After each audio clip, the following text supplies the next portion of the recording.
All right. Welcome back to the Just Mets podcast. I'm your host, Rich MacLeod, joined as always by my good friend and co-host, Andrew Claudio. Days after Thanksgiving. Andrew, welcome. How was your holiday, my friend? Holiday was good, not interrupted by any Mets news. And I want to make that clear. Nothing happened, no matter what your favorite Twitter account tweeted out over the holiday weekend. But good to see some family, have some good food, watch some good football. I know the New York Jets won. I used to be much more into that team than I used to, but congratulations to you. They won this holiday weekend. And it's good to be back talking about what should have been a quiet week of Mets news, but of course the news cycle fills its way. The news cycle fills in only the ways it knows how. How about you? It was good. It was good Thanksgiving. Great holiday. Yeah, good football. Got to see. Not that I'm emotionally invested in the Jets very much in seasons like this, so obviously not in a while. But spent some time with my uncle and my cousin on Sunday afternoon, and just a cool moment to have a Nick Folk walk-off field goal, because the last time Nick Folk did that for the Jets was 15 years ago, which I also watched at that same uncle and cousin's house when my cousin was like 5 years old. He's now in college, so that's kind of pretty crazy. But yeah, like you said, nothing happened, and yet a lot did in Mets land the past few days. We were talking about movies before we started recording, and like they say in Jurassic Park, life finds a way. Mets rumors find a way, whether they are legitimate or not. And you notice there's going to be a kind of a theme to this episode. It is more of a smorgasbord potpourri type episode where we're just going to go through all the things that were reported this week, whether they were valid or not, whether we care about them or not. That's kind of be the red thread through this episode. And get out your BS meters, see how much you care, see how much you believe in some of these things. It should be pretty interesting. Before we kind of get into some of that, I do want to wrap up what has been going on with the Brandon Nimmo saga. This time last week, because we're recording this on Sunday night, Nimmo obviously gets traded. Had plenty of conversations that night and the days since. But the coverage of it, I thought, was very interesting early in the week. I thought was a little bit more boisterous, or you just had people a little bit more upset about it than maybe I had expected, and some people reacting in harsh and, in my opinion, somewhat unfair ways, not just in the talk show sphere or with fans, but even some reporters and journalists who I thought were going a little bit far with it. What did you see in the past few days, if at all, that either surprised you disagreed with, just the fallout, I guess, of the Nimmo trade and how people were reacting to it? I gotta be honest, Rich. Maybe this is where we got to do a better job in pre-production. I saw a more mixed to neutral reaction to this. So maybe our timelines are just different. I am aware of the quote-unquote reporter that found his way onto the Mark Semien Zoom to ask a question, in which he recorded himself asking said question. Don't even want to say his name, because I don't think he needs to be acknowledged for a very Bush League question to Mark Semien that was honestly already asked, and just a not fair right before, like, just not fair to just by the way, make sure you answer this question. You're replacing a fan favorite. Yeah. So why does he have to answer for that? He's just coming to a new team after he got traded from a World Series champion. So I think he owes more to his old fan base than the new one.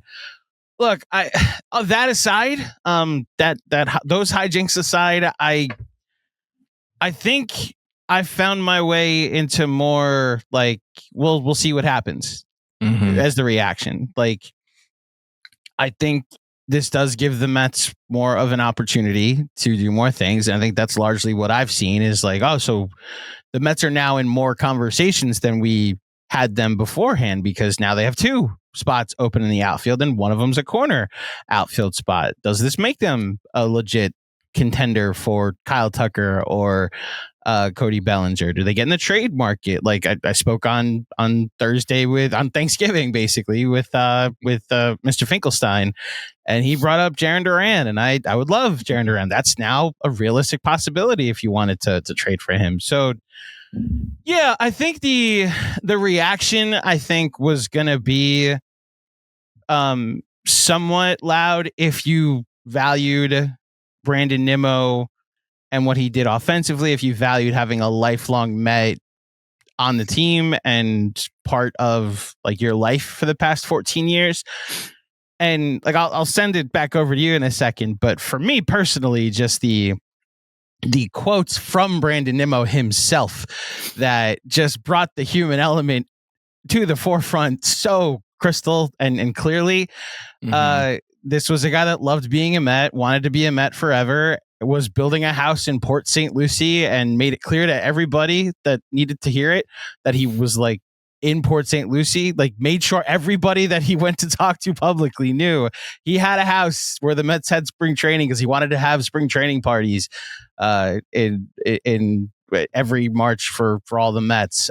He looked at himself as an ambassador for the Mets. And ironically, the question that he answered of like where he asked David Stearns, is the only thing holding up the trade me?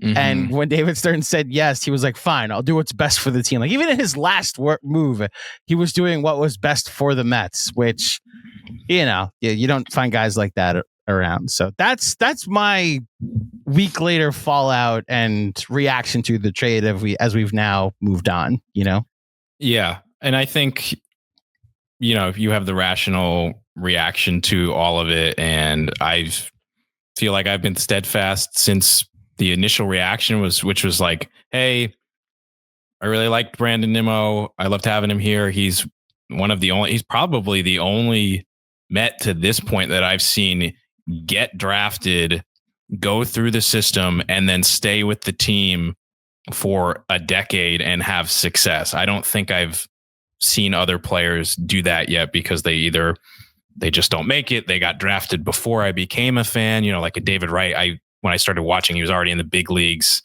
You're talking everyday players? Everyday players who have... Because DeGrom was... But even he was not here for a decade. You know what I'm talking? Like, oh, I missed that part. It was here for a decade, yeah. Yeah, long time where from draft to his last game as a Met, I mean, he was here for 14 plus years, which is... I haven't experienced that. So of course, I have a sentimental side. I'm not a robot. I'm usually overly emotional about these kinds of things and just like sports in general. So I appreciate that. And I did get sentimental, when you posted that video of him and Lindor crying when they beat the Phillies in the playoffs in 2024, that got to me. I was getting emotional as we were doing the live stream. But there is a part of me, and especially when it came to the reporter in question, who I have not had ill will towards in the past.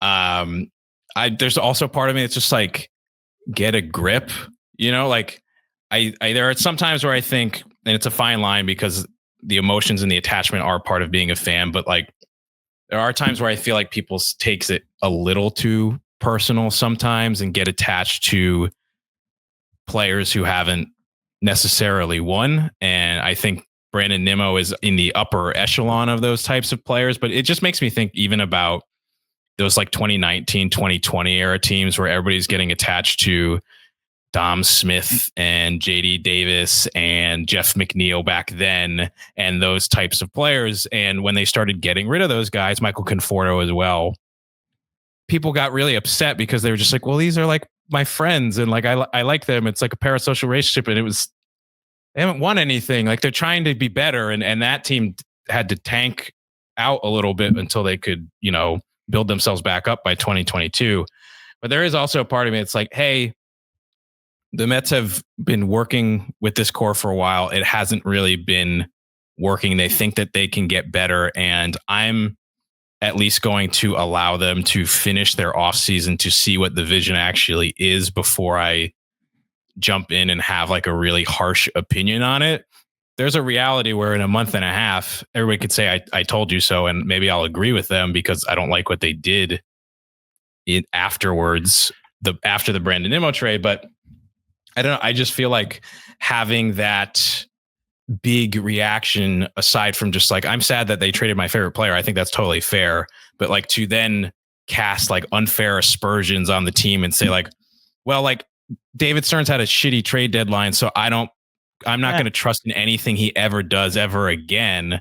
I don't really care for, and I just think is a flawed way of thinking. It's like, let's just let it play out. And I know that that's not the way of like hot takey sports media anymore or podcasts, but it's like, I would just rather wait and see and then come up with a conclusion at that point.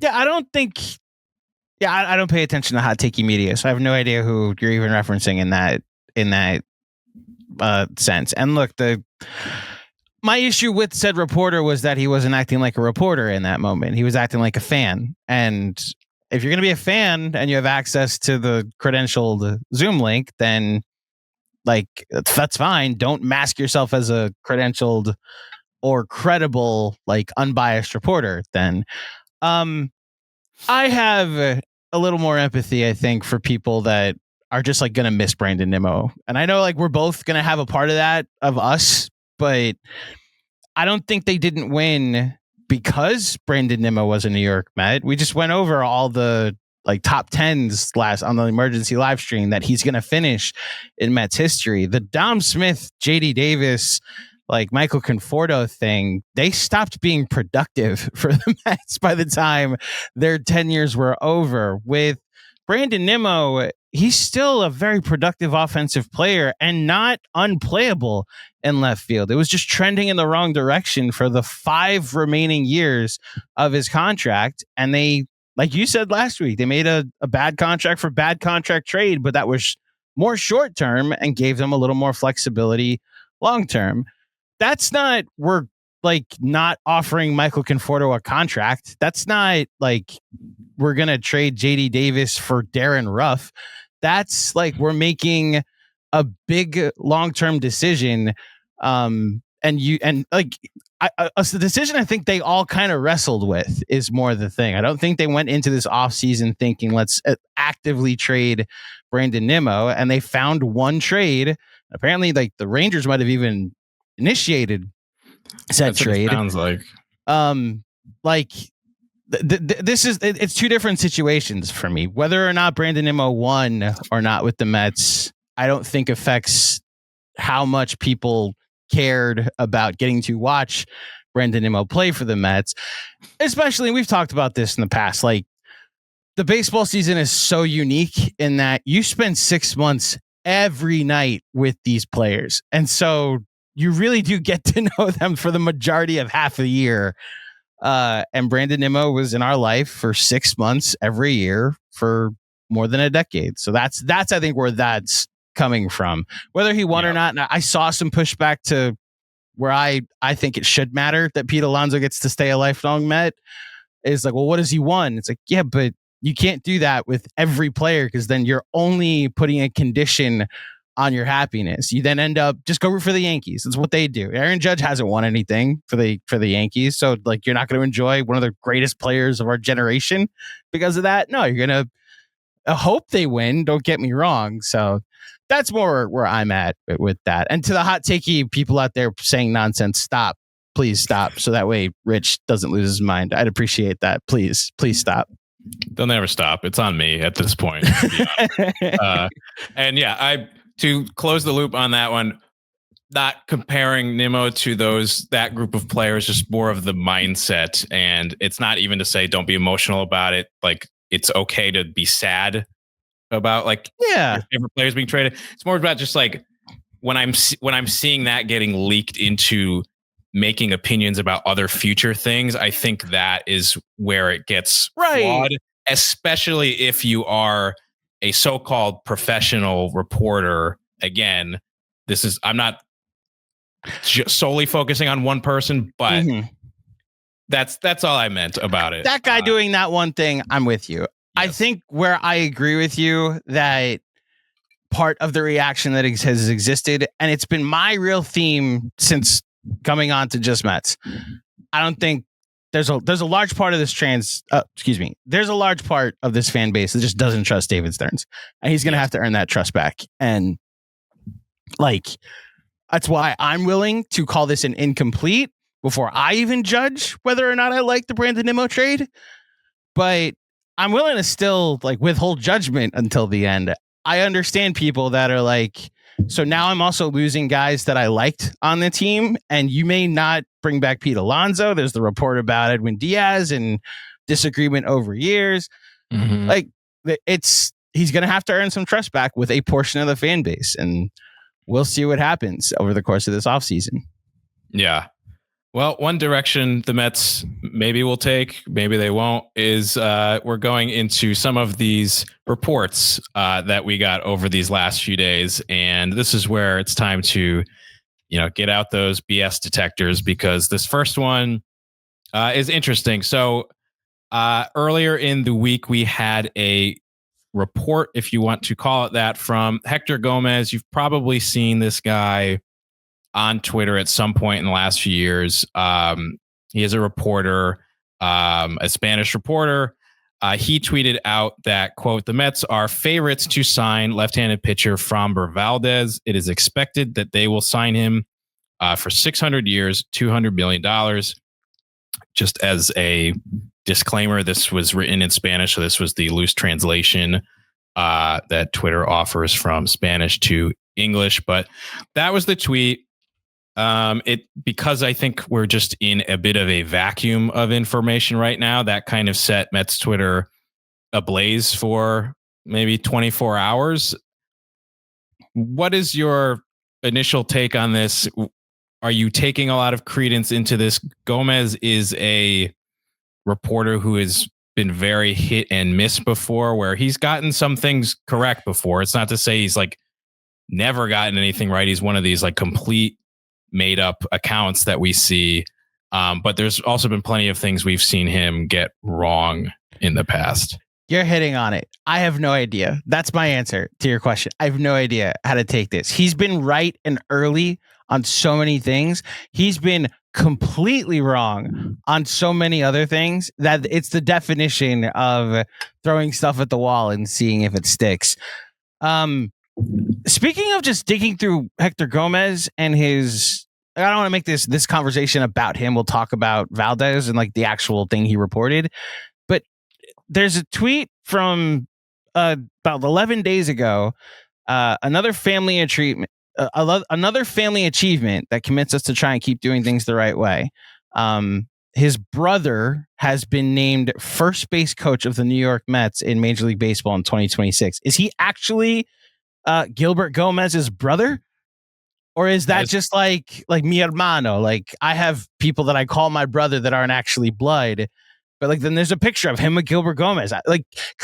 Do I take Mets information from him more seriously because apparently someone he calls his brother is now the Mets first base coach? Or is he just throwing stuff at the wall? Like, I have no idea how to take the validity of this type of reporting, Rich. That is the interesting wrinkle of it, where I still lean more towards BS on this one because of the history. The one that sticks out in my mind the most is that 2 years ago, Hector Gomez reported that Francisco Alvarez had signed an extension with the Mets, which has yet to happen. And as far as my research showed, it looks like that tweet has since been deleted.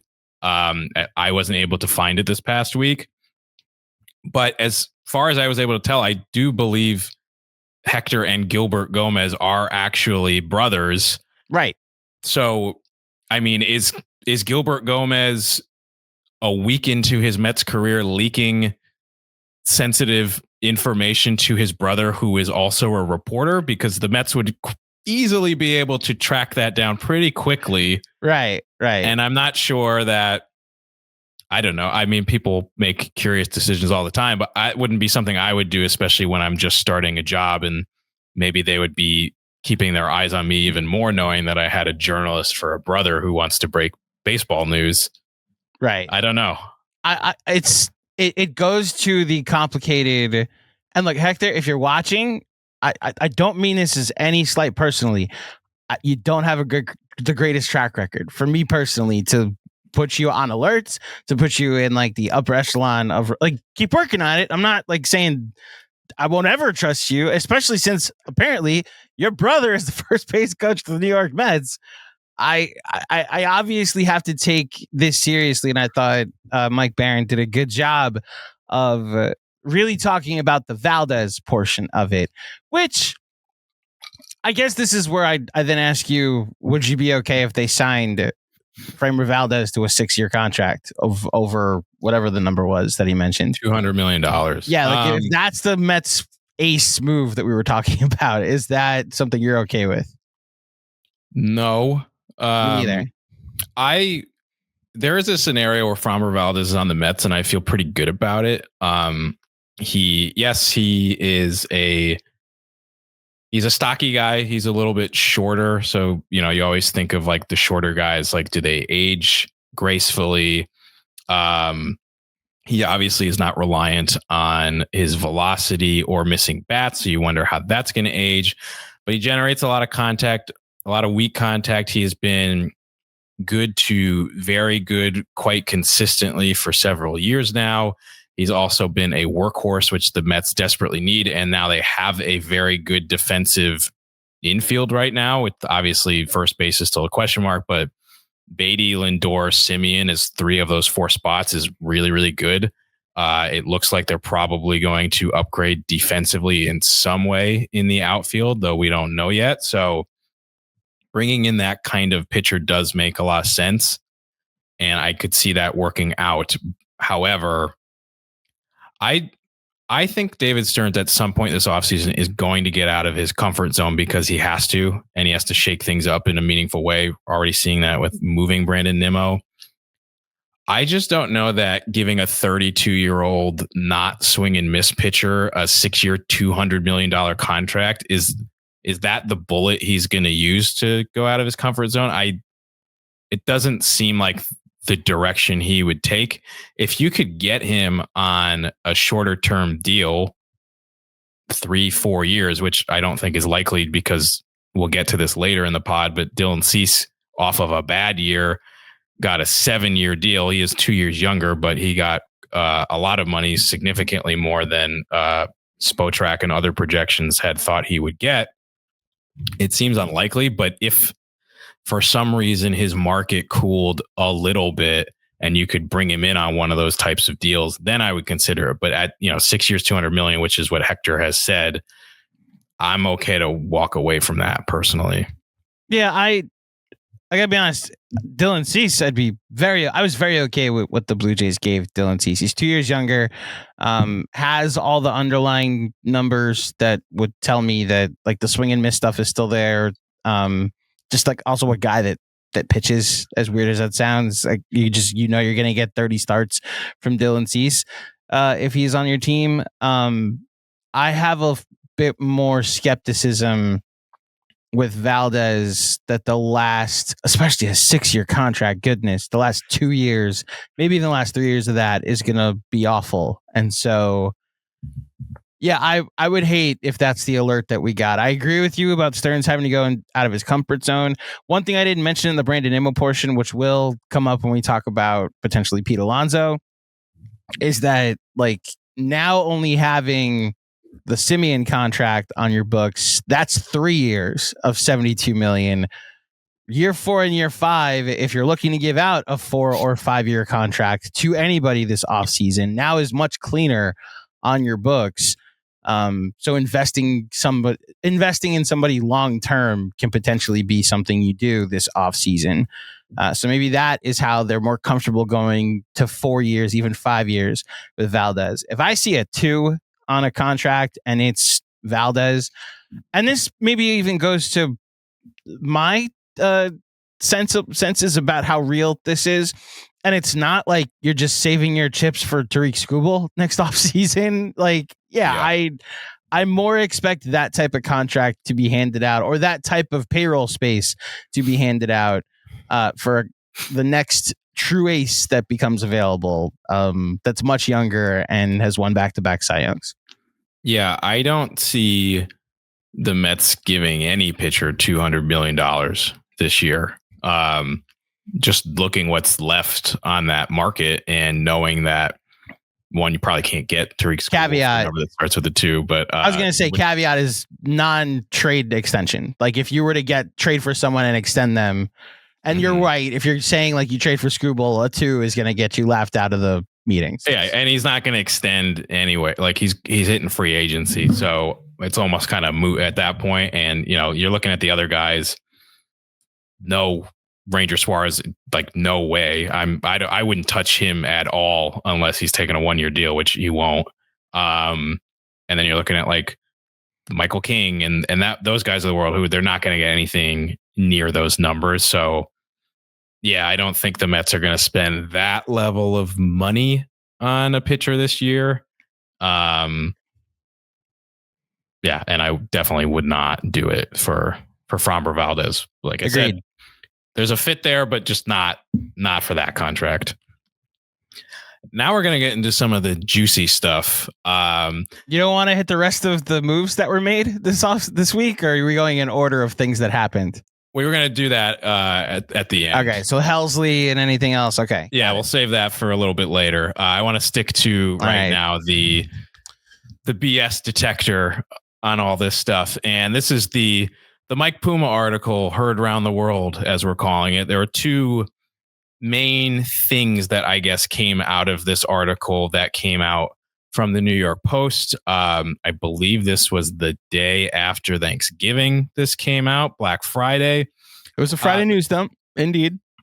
So the first thing that we have that came out here was about Francisco Lindor and Jeff McNeil, who, as we know, are long friends. And this is the quote that I'm going to read from Puma's article. Quote, Francisco Lindor and Jeff McNeil had a heated confrontation last season, just the latest friction between the teammates in what has been a turbulent Mets relationship.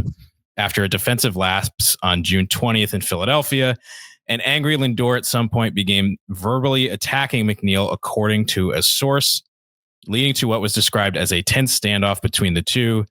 The Mets lost their 7th straight that night, an initial stretch of futility that indicated maybe something was amiss with the team that had surged to a season-high 21 games over 500 just a week earlier. Quote, a play didn't get made that pissed Lindor off. A source who was nearby the confrontation said. That last bit, I think, is quite interesting because that right there tells you this was a player or it was a coach that this came from directly. As we know, Lindor and McNeil had a quite interesting altercation in 2021, which was Lindor's first season here. That's the whole rat-raccoon thing where Lindor reportedly choked McNeil in the tunnel at Citi Field, later kind of tried to cover up the argument and said that they were debating between whether an animal was a rat or a raccoon. They hugged at a press conference, and we haven't really heard anything about that in the 4 years since until this. So what was your reaction to this part of the Puma report? Does it mean much to you? Do you believe it? Do you care? What are your thoughts? So a couple things. First of all, I need to shout out my wife, Mrs. Claudio, because like she's legitimately become an informed Mets fan over the course of our marriage, over the course of our relationship.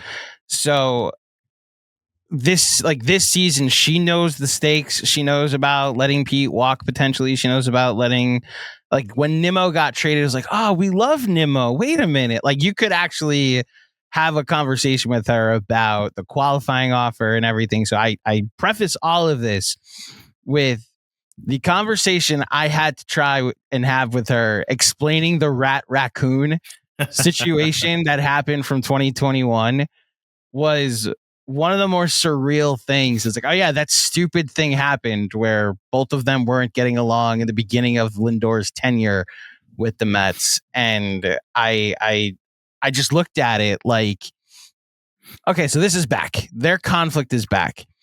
I'll remind people the night that the Mets of that rat-raccoon story or that incident, Lindor hit a 2-run homer to tie the game in the 7th inning, and then the Mets walked it off in 11.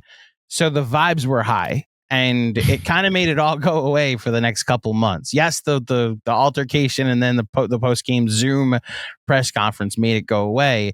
But even that night that we're referencing, what was it, June? The Mets lost 10-2, but in the 6th inning of this game, Mets were down 2-0, and Pete hits a home run, and then 2 batters later, the next batter is McNeil. He hits a home run to tie the game. And shout out to the Twitter sleuths that went and found like McNeil and Lindor smiling at each other, being like, hey, all is forgiven. Like, let's go win a baseball game.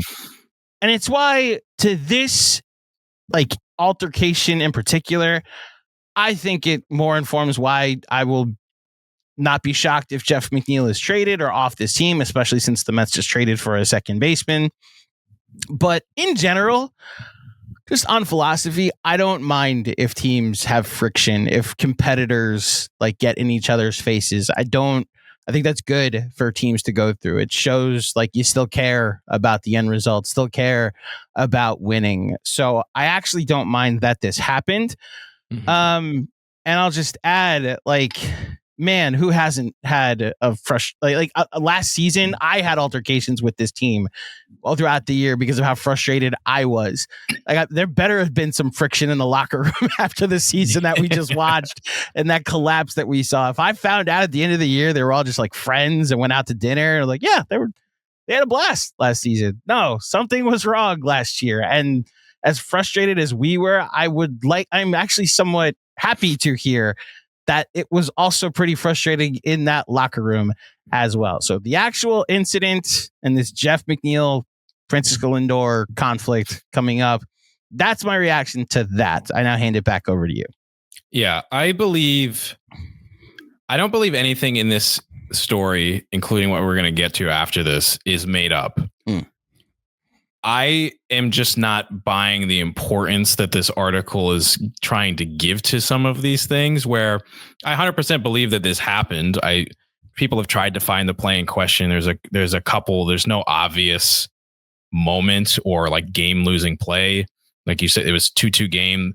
They gave up 5 or 6 runs in the 7th inning of that game, and they wound up getting blown out. I think John Boy found a clip where he zoomed in from really far away where it maybe looked like they were chatting to each other because McNeil made a kind of soft, underhanded throw on a potential double play that didn't happen. Maybe that was it. But in terms of just what do I take away from this? Like, yeah, maybe McNeil will be traded, but I thought that before this anyways. I don't know that McNeil's, if he gets traded, is going to get traded because him and Lindor yelled at each other 5 months ago.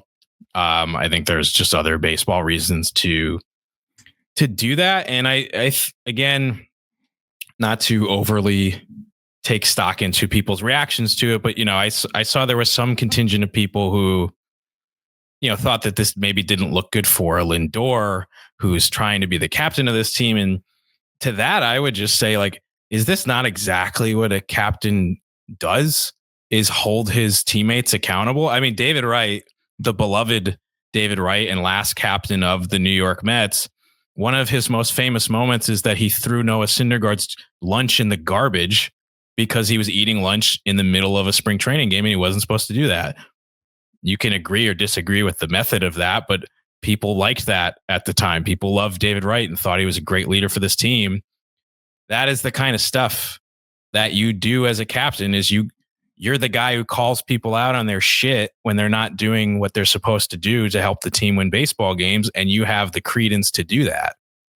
I have no issues with Francisco Lindor or any other leader on this team trying to hold other players accountable, because I don't think that really happened enough in 2025. So I have no issue with it as long as it's not crossing the line. If he's grabbing people's throats like he was 4 years ago, that's a problem. But, if he's just telling McNeil, like, hey, you got to make a better play there, like, we're trying to win baseball games, I have no issue with that whatsoever. And I think it makes Lindor look like more of a leader than less.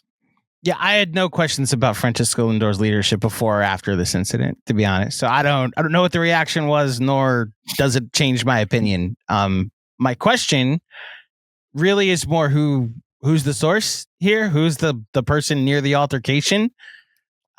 Which I guess we could talk about after. Theories. So after you get you say the other quote, I think, is where we can actually start to theorize where some of this is coming from. Yeah, let's get into the second part of this, which I think is the part that people were reacting to far more. And it wasn't just Mets fans, and I'll get to my opinions on that in a second.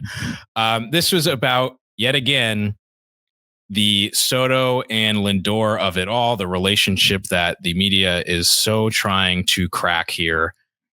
This is from later in that same article, quote, another clubhouse source, so supposedly somebody different than who talked to Puma about the Lindor stuff. Another clubhouse source indicated that relationships between Lindor and Juan Soto were chilly following the latter's arrival on a record $765 million contract. Quote, Soto is very businesslike, all business, no fluff, the source said. He wants to come to the yard and work his tail off and win games. He's not into fashion or any of that stuff. Lindor is into that. It's just two different personalities. Later in the article, there was another quote that said there are questions over who exactly was leading the team. Lindor, who has often been identified as potential captain material, seemed to lose some of that grasp on the clubhouse. Soto hardly dispelled that notion, as was with his assertion late in the season that Starling Marte was the team captain. Reactions. I don't care if Francisco Lindor and Juan Soto were best friends or not last year. Their pitching is what let them down. They both had phenomenal years on the field last season. I don't care whether or not, like, he thought, like Juan Soto thinks Starling Marte is actually the captain or not the captain, or bends the knee to Francisco Lindor. If he just decided to come out in a post game and say, you know what, I've made a decision, Francisco Lindor is the captain, would that have brought Sean Manaea's ERA down the rest of the season? Would that have allowed Kodai Senga to pitch deeper into games? Would that have reminded David Peterson of how good he was in the first half? Would that have helped any of these younger players that were clearly here too early, Jonah Tong or Brandon Sproat, and like this rotation that became Nolan McLean and Clay Holmes, kinda like I get it, and Puma was clearly sitting on this story for a while, and it's like blood in the water for Yankee fans that are looking for something, and just anybody else that wants to laugh at the Mets for how last season went. It's what you have to live with when you collapse the way you did. It's not at all a causation for me. Yes, like, you do want to have some type of harmony in your clubhouse, but there are so many good books that I could recommend to all you watching of baseball teams that fucking hated each other the entire season, and they won championship after championship. Go read about the late 70s Yankees. Billy Martin literally lunging at Reggie Jackson after taking him out of the game in the fourth inning because he didn't think that he ran after a ground ball to right field hard enough. That's Reggie Jackson, his Hall of Famer that he brought to the team, and he tried to fight him in the dugout in the middle of a game. They won the World Series that year. That's like, it does not matter at the end of the day to me, Rich. Is it like, fine, it's a story, like you do have to mention it on a Friday after Thanksgiving when no transactions have happened, but I don't care. If it'd be one thing if Juan Soto was like, you know what, I came here and I thought I was going to be the captain and Lindor's the captain. I'm definitely opting out after 5 years. Like, I wish I didn't sign here. If that's the quote, we have a story. They're different is not a story. It's just not. I'm sorry. It genuinely feels like to me, and this is not, I'm not referring to everyone here, but there have been members in the media or the sports media landscape who, since the day Soto arrived, have tried to poke a hole in the Soto Lindor dynamic and have been looking for something to be wrong. This has been something that was coming up days into the first games of, like, Soto's not celebrating hard enough when guys hit home runs, and like, was their handshake cool enough? Are they hugging all the time? Like, and if that's true, then fine. You're gonna need a whole lot more than Soto isn't into fashion for me to believe. Like, if that's the best you've gotten after almost a year of them being here together, then you got nothing, man. Yeah. And like, also, when you have a quote like that, and that's, you heard me laughing when I got to that part reading it, it's so like editorialized by the person telling Mike Puma that, where it's like, okay, like you're not an unbiased person here if you're kind of like slipping into like, well, Soto's here to work. Lindor's in effect. Lindor played with a broken fucking toe for 4 months. So I don't want to hear any of that. Whoever said it, whether it was a former player or a former coach, I really don't care. Yeah, maybe they're not the best friends. Like, that's fine. Yankee fans love to like show like Soto and Judge doing like the elbow high five after home runs. Like, you know what? Soto didn't return Aaron Judge's calls last offseason. So like he didn't go out to dinners with Yankee teammates. Like, that was well documented as well. What did that matter? And like my message also to the Yankee fans who took this and ran with it significantly more than Mets fans is, stalking the Instagram page of your ex and rooting for their new relationship to fail is not the behavior of a person who has won the breakup. Move on, grow up, and stop being fucking losers about it. Yeah. Soto has been on the Mets longer than he was on the Yankees already. Like, it's time to. It's time. Not to if you count the postseason, unfortunately. But I understand what you're saying on days. I'm not talking. Yeah, I'm not talking in terms of days or in terms of games. I'm talking in terms of day.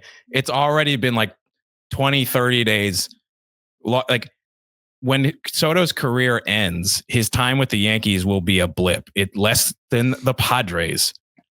Move on. Like, it's just sad at this point. Like, you're embarrassed at yourselves. Look, the Yankee side of this is just like the things the Yankee fan used to be able to brag about. The list has just gotten smaller and smaller. When we got into baseball, at least when I got into baseball, it was we celebrate championships. Then as the 2000s went along, it was like, all right, well, we celebrate making the playoffs. Then everybody in your division, like, you can't celebrate dominance over the Red Sox anymore. They've won 4 World Series since this century, and you've won 1. You couldn't even celebrate like dominance over the Blue Jays anymore. So that's another division rival that you now have to mess with. Like, they're getting up there with you in payroll, and they kind of made you a laughing stock after they'd eliminated this year. The Astros, chicanery aside, like, were the reason you got eliminated year after year. So you're not even the toast of the American League. And at least what you got to be able to celebrate was that you're the big brother in your city. And like, there are still more Yankee fans than Met fans, but you're not even the breadwinner in your city anymore. Like, you lost a bidding war for the player everybody wanted to Steve Cohen. And so, yeah, you could bring up how we were in Cancun a couple weeks earlier if you'd like, but we're staying in the regardless, we're staying in the penthouse, and you guys are staying like a few floors lower. So as far as I'm concerned, the list of things like, we had a better season than the Mets, and Juan Soto might be a bit boring because he's just a phenomenal baseball player, and that's all that's to him at the moment. Or he doesn't have a lot of things in common with the shortstop that's 6 years older than him. I didn't hear they hate each other. I didn't hear like they don't like each other. The chilly relationship, I don't know what is based on that, which then I think as we move on from any sparring with the Pinstripes, like, who leaks this is my question. And like, my 3 theories, it's like, is this Brandon Nimmo emptying the notebook on the way out? Is this Antoine Richardson, who, as we saw, like, had a good relationship with Soto and clearly gave Puma an article or gave him some quotes when they were reporting on what happened in his departure from the Mets? Is this Eric Chavez, who might have been very near to the altercation? Maybe it's like a mix of everybody, just like things that Puma picked up on his time throughout the season covering the team. But like, look, I think a lot of this just goes to, and it's where I will always kind of give David Stern some bail here, regardless of how much I might disagree with some of his moves this offseason. A lot had to change about this clubhouse. This was not the team from 2 years ago that had a lot of success. And, you know, nobody cared about the clubhouse politics. It seemed like everybody loved each other. And I contend that if the Mets had won 90 games this year and had the exact same clubhouse dynamics, nobody would have cared because they would have been hosting a wild card series.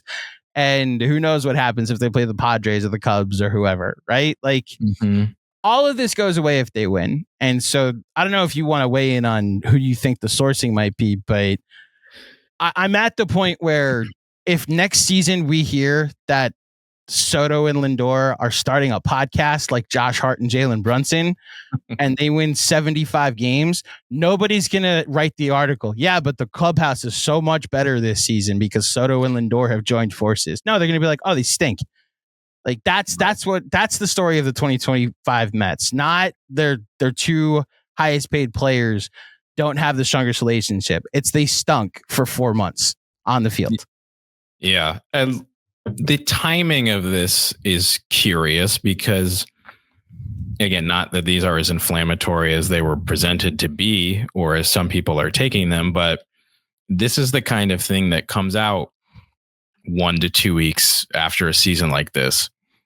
And other than the Will Salmon article that we got like a day later, which had some nuggets, but really not a lot in it, we didn't get this. I had that conversation with Tim Britton a few days after the season ended. He said, there's no smoking gun. We've all been trying to find it.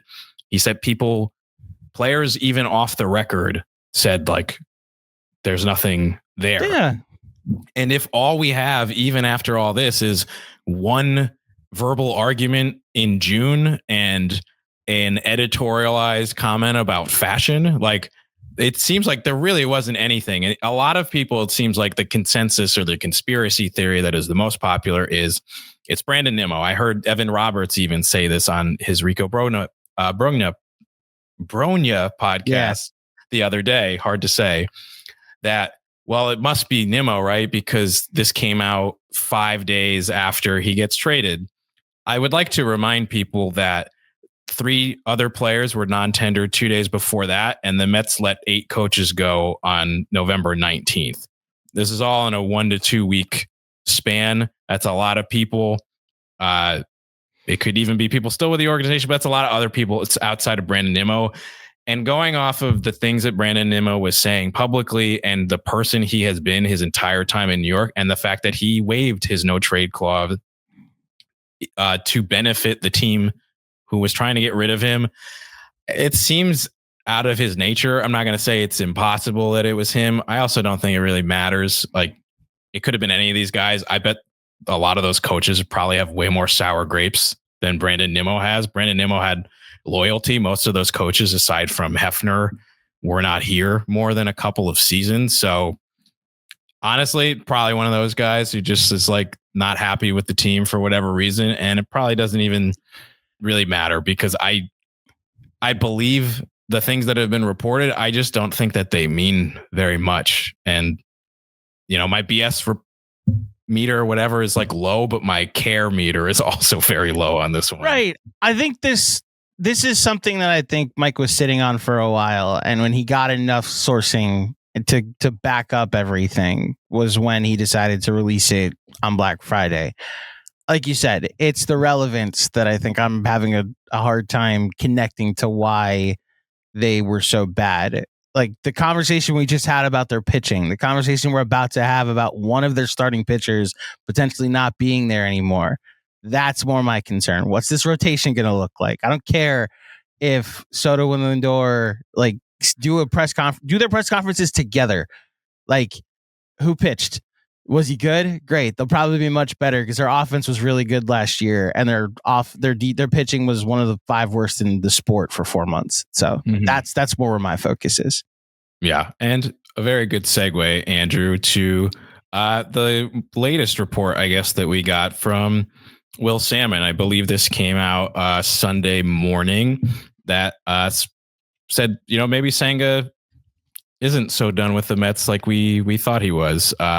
A couple quotes from that article from The Athletic. Quote, if Kodai Senga held sole control over his future, and he does not have a no trade clause, he would continue to pitch for the New York Mets. Senga, a popular starting pitcher in the trade market, recently informed the Mets that he preferred to stay with the club as opposed to getting dealt elsewhere, league sources said. An important addendum from later in the article, though, quote, despite his preference, the Mets might still might trade him. You want we've talked about how you think he'll be traded, but I don't know if we actually have discussed. Do you want them to trade Kodai Senga? If you can get something decent back from him and it opens up a spot to acquire another starting pitcher, then yes. I think the upside is still there and it's intriguing. And, you know, we talked about it on our Ace podcast from a few weeks ago that, you know, Kodai Senga is making less money a year than Frankie Montas is, which is kind of an insane thing to say. So value wise, like what starting pitchers get paid in the major leagues at this age, he's cheap, you know, other than like a guy coming out of the farm system. So there's good things there. I just think he's been a little bit more trouble than he's worth, and not like he's been a bad teammate or anything. He went down to AAA when they asked him to, and a lot of guys wouldn't do that. We know Oliver Perez back in the day refused to do that and became the last guy in the bullpen and barely got used for several months that season. So there's been no issues there. It's just, you know, it's hard to rely on him, and he's taking up a spot, and he's just very particular about his mechanics and having to pitch on 6 days instead of 5, which affects everybody else on the team. And I think if you can get something back for him, and I do think he has some value, I would do that personally. I don't think he's an albatross, but I feel like it's probably time to move on there. And I still think that the team is more interested. It's nice to know that Senga would like to stay. I don't know that will impact what they do very much. So if I asked you this question on June 12th in the 4th inning, when he had just lowered his ERA to 1.47 on the season, would he still be worth more trouble than he's worth? Or would be more trouble than he's worth? And I want to talk out the whole conversation. I'm not actually like trying to do a gotcha with you. I want to say, like, when he was pitching really well, did we still think he was like more trouble than he's worth? Yeah. You know? Yeah. If you asked me on June 12th or whatever the date was, then I would say something differently. But what happened afterwards is the thing that he has had issues with in past seasons, which is why the Mets and people like me want to get rid of him, is because he just doesn't pitch. Like when he's out there and he's got his mechanics going and he is healthy, he can be a really good starting pitcher. The problem is it is now more often than often in his major league career that hasn't been the case, whether he has been physically incapable of pitching entirely, which was most of the 2024 season, and then, you know, at least a few months this season, or he comes back from that injury, but like he's physically fine, and yet like there's something still off, which is what we saw at the end of this year. And, you know, did that also result in him having setbacks and other issues in 2024? Because he had multiple injuries that season, not just the one. I think that's the stuff where it stacks up and you're like, yeah, like it's great when he's on the mound. It's just he's never on the mound. And if he's going to go down every season and conditions have to be absolutely perfect, like at what point is that actually hurting the team because he's taking up a spot and we're able to do less because we are now reliant on a pitcher that you can't really rely on? And that, I think, is, you know, the unfortunate thing. It's like he feels like a very what if kind of player. And in a video game, he's awesome because he's probably not going to get hurt. But in real life, you know, it's been an issue now for 2 out of his 3 major league seasons, and he's getting older. I guess I have a tad more patience, and I think where we do agree is that this isn't a must trade to open up a spot. I guess I would wonder what David Peterson could get you on the market. And I think if you go to the market and say, like, here's Kodai Senga, and they're looking at what it's costing to get Dylan Cease or Framber Valdez, and you get something similar to what the Sonny Gray trade was, you know, like 2 decent prospects in return, I could see it. There's also just more years. I think there's more years of control. It's 3 technically for Senga because it's 2 + 1 at $15 million.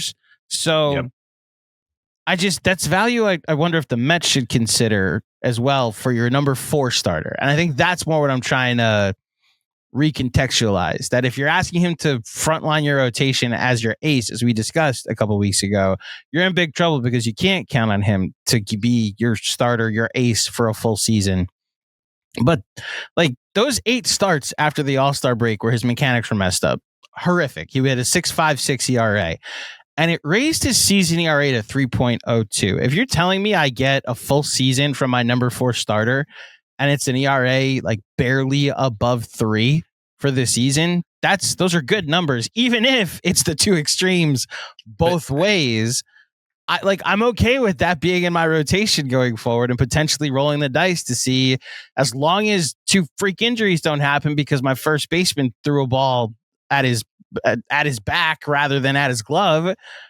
This isn't a guy to me that has shown like when Cespedes was breaking down and you saw his body, like, okay, this isn't a guy you can count on for 150 games anymore. With Senga, I don't have a full rejection of his ability to stay on the field. It's very much Travis d'Arnaud. Like, these are 2 freak injuries that happen. As long as freak injuries don't keep happening, or maybe it's more Alvarez, because Alvarez just like happens to always have his hands in the way of an inside pitch that's going to hit him in the wrong spot. You see what I'm saying? Like, yeah, I'm willing to roll the dice again with Senga, unless you're telling me the market will dictate an actual return that's worth trading him. I don't think he's a must trade, though, in my opinion. Yeah, like, I'm not giving him away, but I do think this is one that we might just disagree on. Where, how dare us? Yeah, I don't on everything. Rich. I don't think you can count on him, and I don't think you can say it was just 2 freak injury. He got injured 3 different times in 2024, and they were 3 different injuries. He's injured his legs now twice. He had there's the preseason injury that kept him out the first 2 months. Then the night against the Braves that he pitched, he strained his hammy. Leg. What was the other one? He had a setback in the minor leagues when he was coming back. I would have to look up what that injury was, but that was like another thing. And that's why he didn't come back until the postseason, because he was originally going to come back, I believe, in either late August or early September, and something pushed it back where he didn't debut until they played the Phillies in the NLDS, and he had that like opener thing that he did. And then this year, yeah, he has the leg injury again, trying to field a baseball. Yeah, shit throw by Alonso, but he's hurt himself, his legs, multiple times in 2 years, just like running to the bases, and has had other injury issues. And again, it's just like a lot of particularities, and I don't want to like talk in circles now and just repeat ourselves, but it's just you're less patient with him than I am. 2025 with just the pitching staff as a whole has me a lot less willing to take on risks for unreliable pitchers. I think the Mets need guys who they know are going to be able to go out there. And I don't think, yes, he had an ERA of 3 last year, but and that helped them for 2.5 months, and it killed them for 3.5. And I don't think that.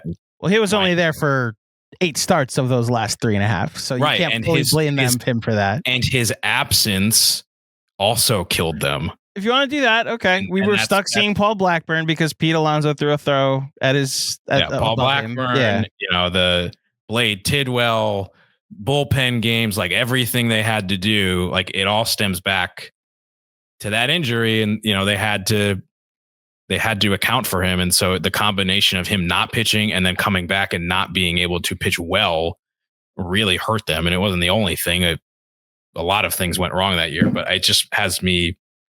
I'm just way less eager to take that chance again on guys, and I need reliability, and I don't think he's reliable. I think he's much more of a wild card at this point. Even if like they were to explore another, like say they bring in a Joe Ryan and like David Peterson's in the trade, and it's like, okay, very clearly Kodai Senga is your number 5 or your number 4. That's a pretty good hand you could potentially play at number 4. Like, oh, the ceiling of this is he's actually a number 1 in disguise and gives me 30 starts. The floor of this is I have 3 other starters I can rely on instead. Yeah, so you're just out. Okay. You would like them to not. You would like to not see Kodai Senga on the team next year. It sounds like. I think they're probably better off without it. There are situations where he could be there, and I could talk myself into. I would talk myself into it of like, yeah, the upside, and he's the 5th starter, and all that. Even what happened to Peterson down the line, like I kind of think he's more reliable than a Senga, and I mostly attribute his kind of collapse last year to the fact that he surpassed his innings cap of his career. And he has been at least like healthier post hip surgery than Senga has, but we don't have to keep debating that one. And that's something again, we'll talk because about if you're going to argue Senga's absence is what forced them to go to other places, I'd argue Peterson's presence down the stretch is what hurt them more in how their season collapsed, because they didn't have anybody to be a stopper outside of Nolan McLean. Like, I'm talking about a 6.56 ERA for Senga in those 8 starts, right? Peterson over his final, let me pull up the numbers. I looked at this the other day. Over his final 9 starts at an 8.42 ERA. It was awful. I'm not going to say he wasn't bad. Like, that's why I'm trying to use the same comp. I don't believe any rotation disaster that they had last year is on one person. No, I just think the combination of the needing things to be perfect, struggling, and missing lots of games in now back-to-back seasons, I would just rather move on if you can get something of value. Again, I'm not going to give him away for nothing. But do you think they'll trade him? Yeah, I do too. Yeah. Okay. I wanted to have the conversation. That's all. I know there are people that are going to be like, why are we trading Kodai Senga? That's all. Yeah. You want to go to the confidence meter? Let's do it. All right, cool. This is our weekly confidence meter. We are doing this every single week to go through Pete Alonso and Edwin Díaz. I would say this is probably the quietest week that we've had of news. I can't really remember any valid reports. We'll get to that in a second. So this time last week when we did our live stream for the Nimmo trade, we had updated our confidence meters. I was at 45%. Andrew was at a cheeky 51% there. In the week since, again, not much has come out. I am ticking up slightly, and that's just solely based on vibes alone, where I'm now at like an even 50-50 coin toss on this one. Andrew, how about you? I believe the number I gave you is 55%. I've gone up to 55% for 2 reasons, and 2 reasons specifically. One, and I didn't really make the mental calculation while we were on the live stream of if they now don't have as much money locked up long term, specifically 4 years from now and 5 years from now, a 4th and 5th year in a Pete Alonso contract offer is now much more palatable, potentially for someone like David Stearns that might want to do less, do different things, or offer a shorter contract. But as we discussed over the last half of the live stream last week, the options are just not there to give you the kind of production to replace Pete Alonso offensively. And while I think last year's Mets offense, streaky as it was, is not as bad as some people make it out to be, I do think you can't take such a gigantic step back from Pete Alonso for sure. So just the options and now flexibility in year 4 and year 5 make it seem like that's half of why I'm raising my number to 55%. Just the options and now the financial ability to commit to him long term makes more sense. Yeah. The other 50%. Oh, sorry. Go ahead.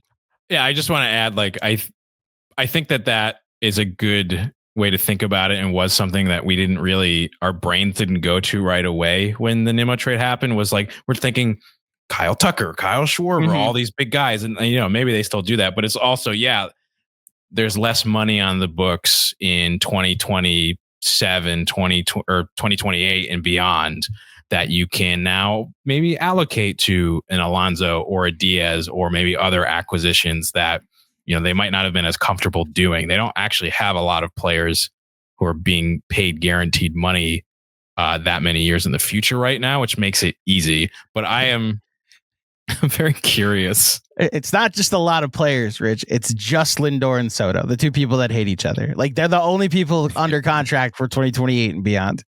The two not best friends, mortal enemies. But I think the more fun reason for you ticking up is what I want to get to, because this kind of ties into the theme of the whole episode here. Yeah, the other 50%. When I talk about reading the internet correctly, compared to this person, Hector Gomez is Jeff Passan. Okay. So there's a Twitter account named Incarcerated Bob. I have no idea where he came from, where she came from, where it came from. I have no idea who's behind the account. I know this account, I believe, used to be featured on Boomer and Carton way back in the day during its inception.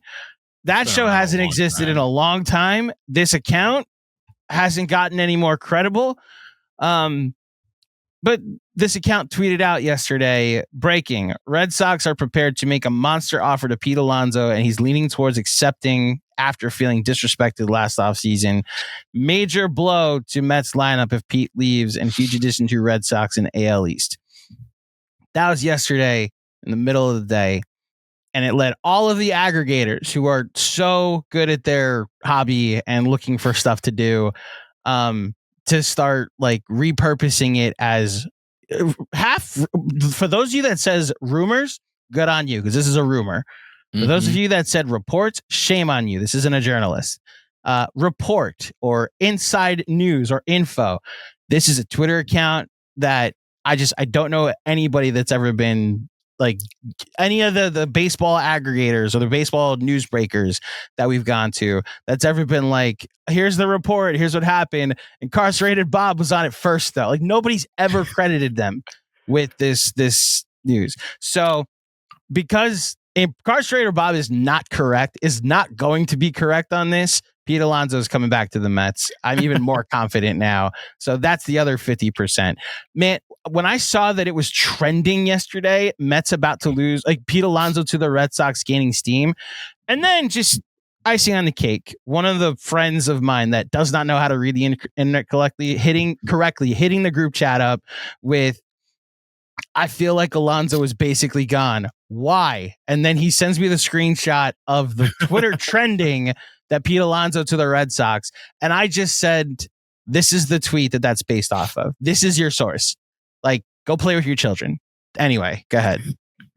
Yeah. I mean, honestly, I think even calling it a rumor is being a little kind here. I would personally I could tweet the same thing and have so much credibility right now. I'm so serious. You could do this, right? You won't, because you're responsible. You could, and I'd be like, shit, the Mets are about to lose Pete Alonso. I would legit, my confidence meter would go down to 10% because I would believe you're closer to it than I am. Yep. I got nothing for Incarcerated Bob knowing anything about the Mets or Pete Alonso or these negotiations. To be clear, Pete Alonso goes to the Mets, and if he had his press conference is like, yeah, I told Incarcerated Bob, why did nobody believe him? I'll be like, hey, I was wrong. We have to start taking this person seriously. But like, never need to hear this again. Never need to hear a full day of nothing from the Mets aggregation world to be like, hey, this happened. This must mean that it's real, right? No, read the internet correctly, kids. If don't, log off. And this is the thing about needing to know what you're doing in terms of deciphering rumors and reports, and I'm putting air quotes around that, in the baseball offseason, because you get a lot of this, whether it's Incarcerated Bob or Hector Gomez or an account you've never fucking heard of in your life. MLB Scoops is another one that makes shit up all the time. And what a lot of these accounts will do is they will take something that is something that's out in the ether already, something that you could have an educated guess on of like, we know that the Boston Red Sox are interested in Pete Alonso. We know that it's not a guarantee that Pete Alonso is going back to the Mets. You could take those things and concoct a report that means dick, and it'll sound somewhat credible, because I even had it today. I tweeted this morning, like, we're really out here listening to Incarcerated Bob in 2025. And people were like, well, like, couldn't you believe that? And I was like, yeah, that's not the point. I could believe that information because it is based on things that we already know, but they're putting it into a thing and presenting it as actual, valid, credible information that is just not true. Pete Alonso could sign with the Red Sox next week. This is still bullshit. Like, yeah, it's putting things together based on nuggets of information that are publicly available and hoping that you luck into being right. And if he's wrong, he'll block you when you call him out for it, and he'll delete the tweet. And you know why I know that? Because he blocked me in college 17 years ago when he said Nnamdi Asomugha was signing with the Jets. And guess what? Nnamdi Asomugha did not sign with the Jets. He blocked me as a teenager. I'm still blocked in 2025. I don't have a personal vendetta against him, but the guy's full of shit. He's been full of shit his entire life. And he's going to be full of shit until, he stops doing this. So you just laid the case. This is a 17-year track record of bullshit. Yeah. It's a grift. And like, even if he lucks into being right occasionally because he puts so much crap out there, you can hit 250 as a baseball hitter. You can't hit 250 as an insider. Did you just make the case that a lot of these fake reporters are basically what baseball is today? Like, depending on the true outcomes, like, don't pay attention to the strikeouts, pay attention to the home runs that I hit.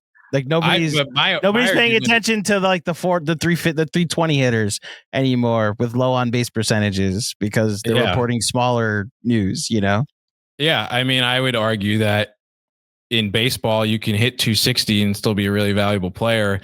But in baseball reporting, you better be hitting like 980. Yeah. Because you can't be getting one out of every three things right. You look like a hack, and you probably are one. That's why Jeff Passan's so good. Name a Jeff Passan report that he got wrong. You can't. Or if there was a Jeff Passan report that was wrong, he's the first person to be like, oh, just clarification. This is actually what happened. Look, there's like... Yeah. And it's funny with real reporters, too, that like... The real reporters, everyone remembers Arson Judge to the Giants, but like, say what you will about John Heyman, the dude gets most of the stuff he reports correct. 90-something% he's going to get correct. Everybody remembers that. But when Incarcerated Bob and MLB Scoops put out 500 reports and 2 of them luck into being right, nobody gives a shit. They'll just retweet it anyways because they're so desperate for their hit of news and dopamine. Yeah. I feel like we were extra mad this episode.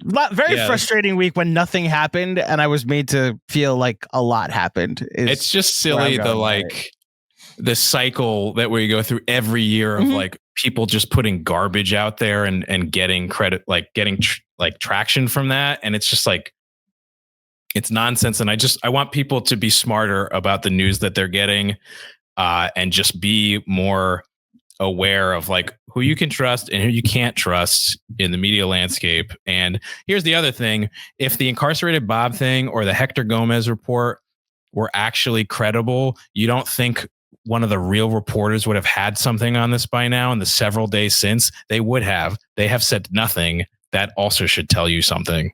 When I got the text of I feel like Alonso was gone, my process went, okay, check Passan, check Heyman, check Rosenthal, check only then I checked check DeComo, check Salmon, check Britton, check Puma, Laura Albanese, Disha, you there are people that have worked to build the credibility that you can now trust when you're looking for sources.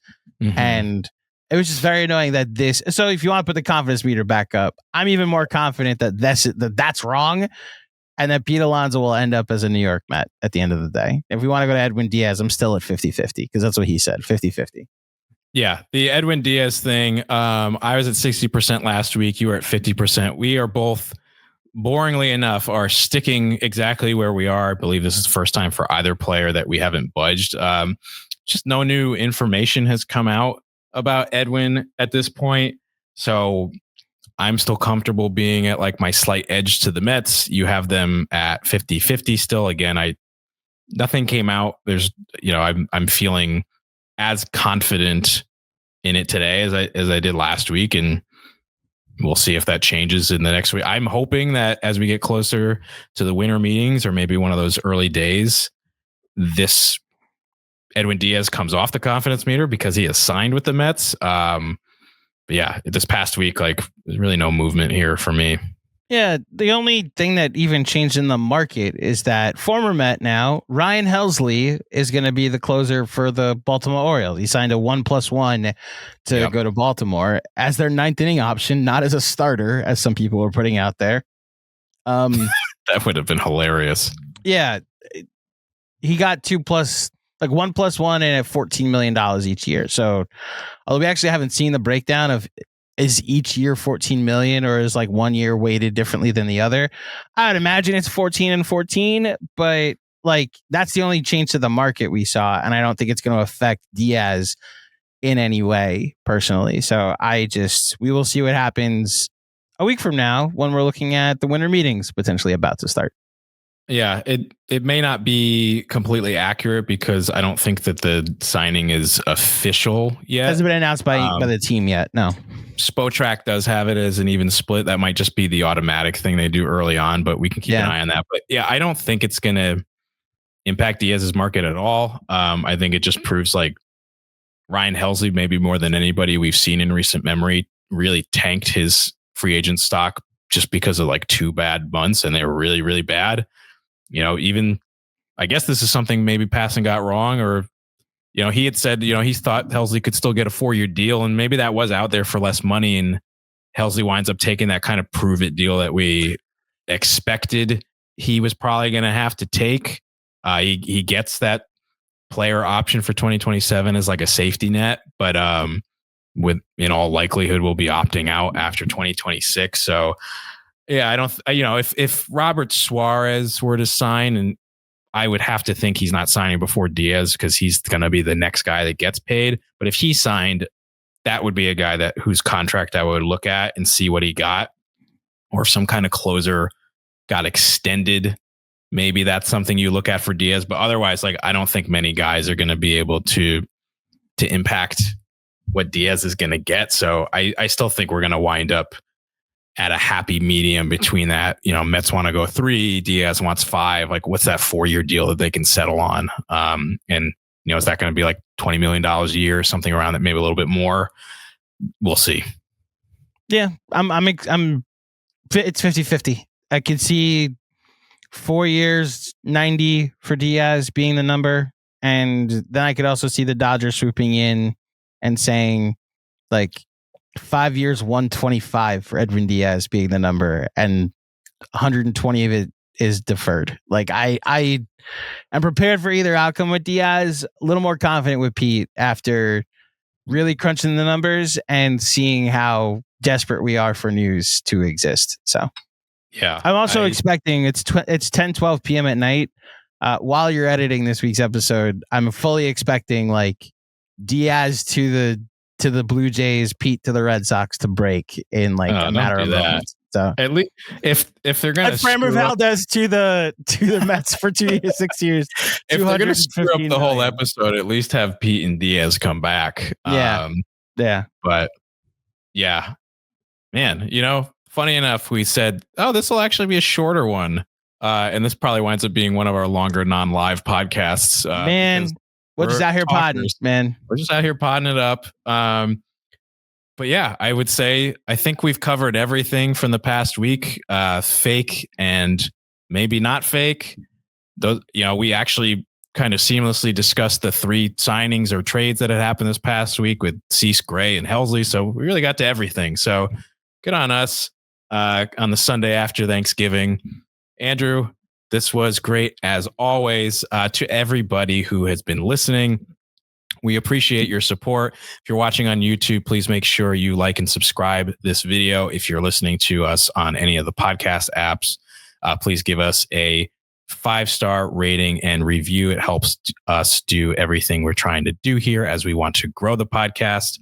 I will be back on Thursday with a bonus episode exclusive to our Patreon. If you want to subscribe to that, $5 a month, you get access to bonus pods and some other audio only podcasts that Andrew and I like to do periodically throughout the off season. You also get a paid membership to the Just Mets newsletter where you get some bonus articles in addition to the free stuff that we do every single day. Thank you all for listening. Let's go Mets. And we'll be back if any signings happen this week. So stay tuned.